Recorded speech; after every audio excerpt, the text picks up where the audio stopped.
Hello everyone, this is Kevin the Aptrepreneur, and I've got Cecily, Drive Girl Drive, in my car, and I'm driving the car, not you. Yes, yes, drive boy drive. Or drive app drive. Drive app drive. Drive app. Alright, so you might have known that last week I brought up how I was going to make, like, you know, top 5 situations where Uber driverless cars would have troubles in real life situations, and here's the thing, I don't know much about the technology of self-driving cars, and I've always been asked about that. I don't think you know much about the self-driving cars and how they work. No. But here's the thing, like, I had like this funny conversation with my soon-to-be sister-in-law. Okay. And I know she doesn't watch my channel.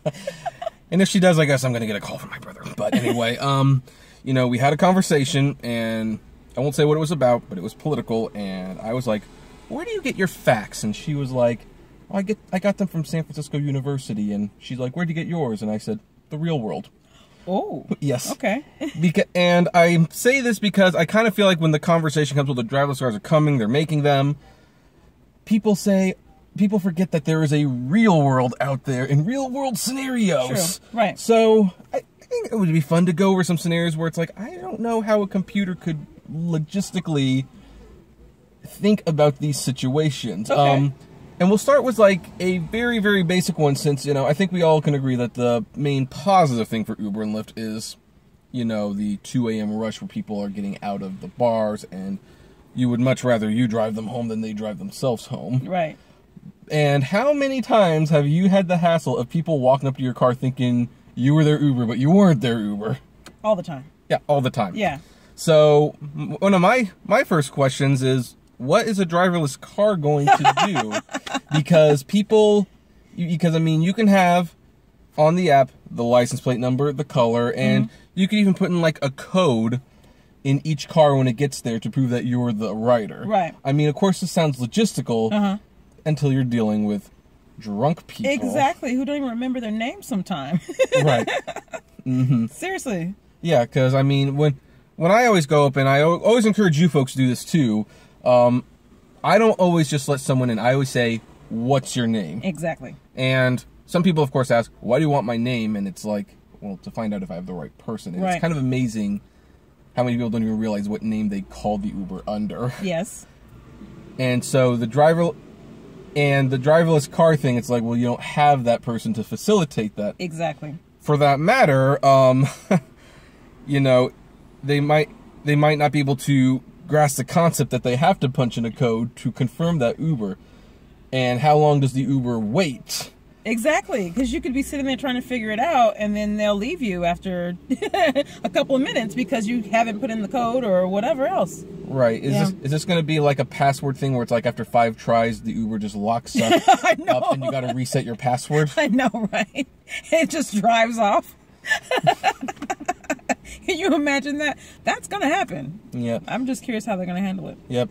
Also, and I'm going to add to this, this was a situation, and this is a far less common one, but when I picked someone up on Saturday night, I picked up a girl, and some guy followed her and opened the front door, and she was like, who are you? Okay. And he's like, I need a ride. And she's like, well, this is my Uber. And he's like, well, what city are you going to? And she's like, no, I would rather take my own car. And he's like, come on, lady, I really need a ride. Now, at this point, and this is why it's good to have some form of defense, I was wondering if I needed to step back. Yeah. And this is not something you want. Because he's talking through the driver's door, the passenger door to her. Yeah, he's got this door open, she's in the back. Oh my gosh. Back. Now, she was firm, I want my own car, and, you know, he called her some choice words and slammed the door hard and walked away, which I was thankful that was all I know. we ended up doing. Gosh. But that also made me think, what about the driverless car?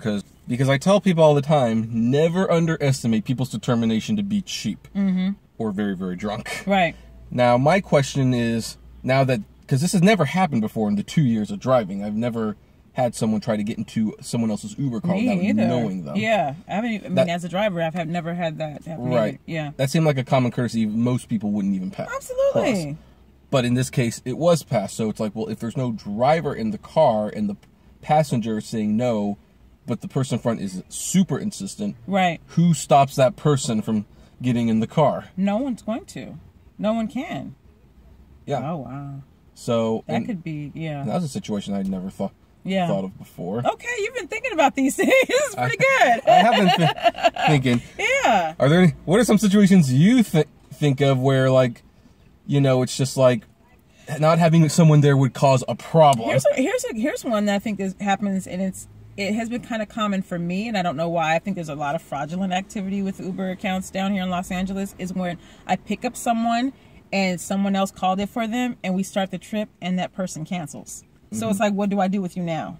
And I've had some really tense moments that felt like, okay, so this might end up on the news if I don't handle this right. What happens if you're in the car and that person, maybe someone else that ordered it for you, cancels thinking they can trick the system? Do we drop you off on the 405? Is that what we're gonna do? How do we navigate through that? Well, that is a good point. I mean, because and I will make a video about that now that I think about it. That's actually something that's worth talking about at some point. But yes, Lyft and Uber have fail safety things where, like, for the first minute or two, you can cancel a ride. And they do this just in case someone does pick up the wrong passenger. Right. Now but people use it to basically try to get a free ride out of the deal. It happened to me. Yeah, it's happened to me like 3 times. I usually kick them out. Well, actually, no. I take that back. If the ride has just started, I will kick them out. If I'm very close, then I will contact Uber and they will usually reimburse me. But my question is, a driverless vehicle does not think about these situations. No. So what happens if they're in the car and someone cancels? I mean, does the car literally hold them hostage? Right, I'm taking you to the police. I mean, what? Exactly. Like, what happens, and what happens if there's a system error? Because I had an issue on Tuesday night where I picked up someone going 25 minutes away, and the app shut down randomly. Yeah, that's happened to me. And there was no record of the ride. I had to contact Uber, and I mean, thankfully I got paid for that. But did they ask you for, like, the ID number of the trip and all that? It wasn't. No, okay. No, they didn't. On the other hand, when I wrote to them, I was very specific about where it began, where it ended, who the person's name was, what their star grade was, what time it was. Oh wow, you got all that? I had all that. Oh, good for you. So when I wrote that, they were kind of like, all right, can you just confirm this one piece of information? Oh, wow. And so they were kind of like, actually, that was the one thing. They're like, could you just confirm what time this was? And it's like, it was between this 15 minutes when it started. And it ended around this time. And they were like, I'm sure someone over there was laughing like, nerd. Right. And it's, although they rewarded you because they put you through it. Yeah. You'll lose money and you're like, hey, I need you to fix this. And they'll be like, give us the ID number, the pickup, the this and that. And I'm like, the ID number? The ID number of the trip ID is something that you can find on the dashboard. You have to go to the actual, like a browser, to get this information for your Uber dashboard. Yeah. It's not something you're going to be able to find in your app in case there's any new drivers out there. But even still, it's super hard to get that number. And on my phone, I'm not able to copy that number down. Like, I have to go on my computer and do a copy and paste to do that. So that's another... super long. So yeah, does a car stop driving? Does it pull over? Does it go to the next person who might be 20 minutes away? And what does that person do when they see there's already someone in the car? How about pull, when you are supposed to report everyone in the car, and then you get there and then someone's trying to sneak another person in the car, that sort of thing. Like, like, who's going to manage that? How many times have you... I don't do pool anymore, and neither should you. That would make for a good t-shirt. I know. But when I started doing it, because I was testing it out to see if I could make money, and you found out pretty quickly that you did not make money doing this. It's hard, yeah. How many times did you pick up someone with pool and there were 4 people there? Plenty. Yeah, plenty. Yeah. It's like, because Uber Pool is relying on the honor system. There's no honor among drunks. Or cheap people either. Okay, yeah, it's like, it happens. And then you're like, well, so I'm supposed to facilitate what happens next? Yeah, it doesn't make any sense to me. So that's an issue that the driverless car is going to have an issue with. How about another issue, and this is by far the most common, probably, events. Yeah. Like, whether it be the state fair, the Adele concert, the Ducks. Right. Hollywood Bowl, I'd say. Hollywood Bowl. Were there special entrances just for Uber and Lyft cars only, you know, certain waiting times that you have to, things like that. Those things change all the time. How are they going to adjust to it? Yeah, and where do the cars go to wait? What Even happened? the Beverly Center, you know how you have to go in that little cul-de-sac they have there, that little roundabout? Yeah. Yeah, you can't even stay there for too long because they'll push you out. Right. What do the people do? And I'm talking about the people at the events. Yeah. When they need to tell the car, hey, you need to move. Exactly, You're because blocking they will traffic. tell you. There's no one in the car. Exactly. Right. To drive. Now, funny thing is, Uber might not consider this to be an issue of theirs, but it will be an issue if that car has to get impounded, and then how do you impound the car that is running? I mean, I'm sure there has to be some device that can essentially kill the car so that the car can be towed. Right. Oh gosh, I didn't think about that. Like even tickets, sitting too long in places in Santa Monica. You know, you can't even park on certain streets without having a permit there at all. Yes, I know, because I have driven with Saucy a little bit. And, oh, okay. Oh, I wish Saucy was in my area. I love that thing. Really? I need to get on that. Oh, I'll give you a referral. Do that, yes. Yes. So events like, and the thing was the maps really tell you where they go, but like, where do you go? Yeah. And it's never right where you think it is. And then of course that's just part one. What about if they need to pick someone up from the event? Or even a hotel or something where you have like people valeting and a lot of different types of traffic. How do you navigate what's what? And you usually have to talk to a live person to figure out what are the rules here. How do I get to stay here long enough to get my passenger before you kick me out into the street and have to figure out another way to get to them, or they cancel on me. Right. A little side note for people. I have always encouraged, especially on Uber, hey, you know, when you get to a house, start the clock, and after 5 minutes, well, I say 6, really. If they're not there, just cancel the ride, collect your fee, move on. They know you're there. Yeah. Events are the only time where I will actually text someone and say, this is where I am, because they probably don't know where they are. Yeah. And they'll look around and they're like, well, this is where I am. Where's that in relation to you? And then y'all try to figure it out, you know? Yeah, driverless cars will not figure this out. So what's another problem you anticipate without a driver in the car? How about like even just rider disputes? I've had instances, and I talk about it on my channel, where the people in the car are arguing and even fought. Like, how do you handle that? Did they just fight it to the death to the first destination? Like, you know, there's things like that happen all the time. Yeah. I've even been in situations where I've had like maybe a group of girls and the guy jumps in and this guy's like, you know, hounding the girls the whole time. Someone needs to make a judgment call. If we both ride in a car, we don't know each other, and that person has bad intentions, no one's gonna know. Right. No one can police that. And I think that's a potential issue, because at least you know that the person that is driving the car, they're working. Their job is at stake, so they're going to probably make sure that I'm okay. Yeah. Well, I'm going to make a mild response, because I know what some of the comment people are going to say. The driverless cars will have cameras to record this stuff. So you can that's their record my death? Yeah. Now that I've stated that, I'm going to say, even with the cameras, you know, that's going to be an issue for Uber on a lawsuit level, because it's like if there's a person there is a chance someone can intervene. True. With the driverless cars, there's no chance of that. All you can essentially do is, again, record your death. Right. Or record the drug deal that takes place in the car. That too. All right. Thought of another one. What? Now, I have mixed feelings about people who do this, for the record. But it's not the topic of discussion today. But for this thing, what happens if someone calls an Uber for someone else? Yeah. How do they get in the car? Because I can tell you right now, people are not forward thinking enough to send the information they need to find that car and to get in the car and to put in the code. Because I mean, it has to be a code. Or if it's not a code, what if it's worse? What if you need to have your smartphone and need to scan something on your smartphone? Yeah. Or maybe it's a biometric thing, like it takes your fingerprint. Yeah. Because my phone, a lot of our phones are going to have those kinds of capabilities, because my phone does now. What if that's it? Oh, did we learn nothing from the Terminator? I know, right? We're just headed down this path, like, everything's going to be fine. That's how this ended. Now, speaking of which, this one's, I don't know how seriously I'm taking this one, folks. This one's kind of a fun little side story. Did you see The Fate and the Furious by any chance? No, I haven't seen it yet. Okay, I already did a video, so a lot of people who may have watched that might know where I'm coming from, but I want to get someone else's reaction to it. There was a scene in there, and the main villain is Charlize Theron, and she's a hacker. Oh, really? Okay. Yeah. So to everyone who says this is the most realistic Fast and Furious movie yet, hackers don't look like Charlize Theron.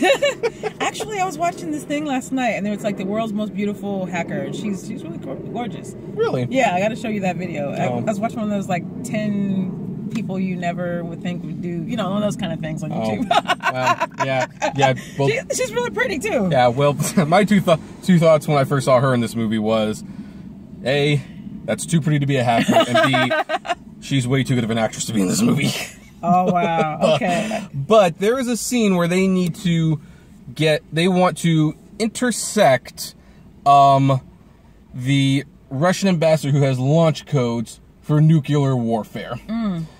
Now, this is, of course, obviously not a realistic movie, folks. Especially since the Russian ambassador would not be walking around in public with codes to detonate nuclear weapons. It's not, yeah. But the way they trap the Russian ambassador with all the security around him is they hack, ironically, local Teslas and Hondas and Toyotas that have computer functions and self-driving functions and have the cars drive themselves and trap her. Oh. Now, here's the real funny thing. It's like, this was the one point in the movie when it's like, this is actually not as far-fetched as it sounds, because there is an Uber employee who several months ago left the driverless program because he was showing that these cars were easily hackable. Oh. And Uber was not interested in fixing the problem. Really? Really. I did a whole other video on that. And Uber obviously does not care about anyone's safety. They've shown it kind of time and time again, but they don't care about safety. So, and in fact, these cars, because they run on Google systems and satellite systems, most of the cars were able to be hacked with a smartphone. Oh, really? Are you kidding? I'm not kidding. With what? You know, I don't know what the exact technology was, but yeah, they could hack them with smartphones, and they could basically overtake the car. And again, was made aware of the problem, and a head engineer left because when he told Kalanick himself, these cars are not safe, they can easily be hacked by teenagers, and Kalanick said that is not Uber's concern right now. The concern is to get the cars on the road. That's crazy. Nah. That sounds like him. Everything that we experience feels like that. Just put it out there, we'll fix it later. Right. So, you know, that's another question I have. Now, that might be more science fiction, but again, so was the driverless car. This is true. And everything is on satellite and computer. What happens, I mean, we talk about what happens when satellite goes out and stuff. Of course. But the thing is, what happens when you hack the cars and, oh God, like World War III? Like, the Russians? What's gonna, well, I'm not worried about the Russians. I really am not. Who are you worried about? I'm worried about, like, say, terrorists or something, hailing an Uber, getting in, breaking the thing open, hacking the car, you know, getting out of the car and using that driverless car to do something. Oh, wow. They probably wouldn't even need to do that. They could probably just do it from their living room or their cell phone, like you said. Yeah. They might not even need, you're right. They might not even have to do that. What if they, like, got rush hour and some decided to mass hack some of these cars and cause, like, a disaster on the 405? Yeah. So. That's kind of scary. Yeah, that is really scary. I think I'm pretty freaked out at this point. And I don't want the driverless cars to exist in my lifetime. Still, you guys got a lot of work to do before they're ready. And I know that they watch our videos. Someone does. They don't care. But I don't know if they care, but I think they probably retain about 5% of how we might feel and say, hey guys, we have a new this and that just because you asked for it. And it's like, that's not what we asked for. But anyway, I feel like these are real world scenarios, especially in a metropolitan city like Los Angeles. I don't see how it's going to happen. I just don't get it. Maybe going from one end of the street to the next, but even still, there's so much that they can get it, you know, so many potential issues where it just doesn't seem like it's going to be worth it. I don't know. And of course, and if anyone from Uber is watching this, I will tell you right now, it's not even in your best interest to do this. No. Because I've joked a lot that Uber and Lyft don't have a lot of assets to show for their value. But the thing is, they think, oh, if we can get rid of the drivers, we can keep the whole fare. But the thing is, then they have to own the cars. Yeah. They have to maintain the cars. A situation, if there's no driverless cars, what happens? Someone's pukes. What's to stop people from leaving their trash in the car? Exactly. Or destroying the cars. I mean, the only way for you to know if you're driving, if an unsanitary car is driven around, is for the next person to call it, get in it, and realize there's a bunch of puke on the ground. Unless they have something that measures the weight of it. And I don't think that's a lot of puke. And then change the weight of the car. Well, and if they're gonna weigh the weight, you know what I mean? Then what happens if someone comes up and it's like they need to put something in the trunk? Like who? All right, and so there's of course many other scenarios. So I might still make a follow-up video, but we're gonna end so I know we drive, but as a driver, how do we feel about driverless cars? And as a passenger, how would you feel about driverless cars? Right here. Right there. It's just simple. It's just silly. It makes no sense. Yep. Yeah. So, and I personally am against it both ways too. I mean, maybe in small retirement communities where it's limited, I don't mind driverless cars, but like they'd be very small. Similar to like a golf cart, like yeah, in like places a golf like cart. that. Yeah, but I mean, I do not like the idea that they're gonna just kill all these jobs for no reason. It's not safe for the passengers. It's not safe for anyone. And I mean, now I am going to cross a line. I'm going to cross a line. I'm sorry to put you in this situation. What happened? Okay. This is going to become a hot topic in the next election. This is going to become a very hot topic in the next election. If Uber actually gets anywhere near to replacing 150,000 drivers, oh, I know, that is going to be used in the next presidential election. So some of these people who think I'm crazy that Trump might get reelected, and I don't like the guy myself, personally, other than as an entertainer, who I don't necessarily want as a president. I'm with you. But, yeah. Yeah, one of the things he's running on is he wants to protect jobs. And in 4 years, Uber's going to be at least a little closer to replacing us. Which means this is going to get discussed during the election. Interesting. So keep that in mind, folks. Yeah, it may all be a setup. Maybe. Maybe. A conspiracy theorist right there, huh? Yep. I don't know. That's yes. Yeah. Make your conspiracy videos. Please don't. I hate conspiracy videos. Those are so stupid. They are so stupid. Oh, God. They are so stupid. But anyway, folks, so that's all for this video. I am doing more collab videos on her channel, and make sure to go to her channel too. It's Drive Girl Drive. As for this channel, you can subscribe, like, favorite, share. And if you like the videos, you can consider becoming a Patreon or buying some swag in the Great Media Universe store. And as always, flame responsibly. Oh, one more thing. I have been getting a lot of questions. What does flame responsibly actually mean? Right. That is a very good question. It means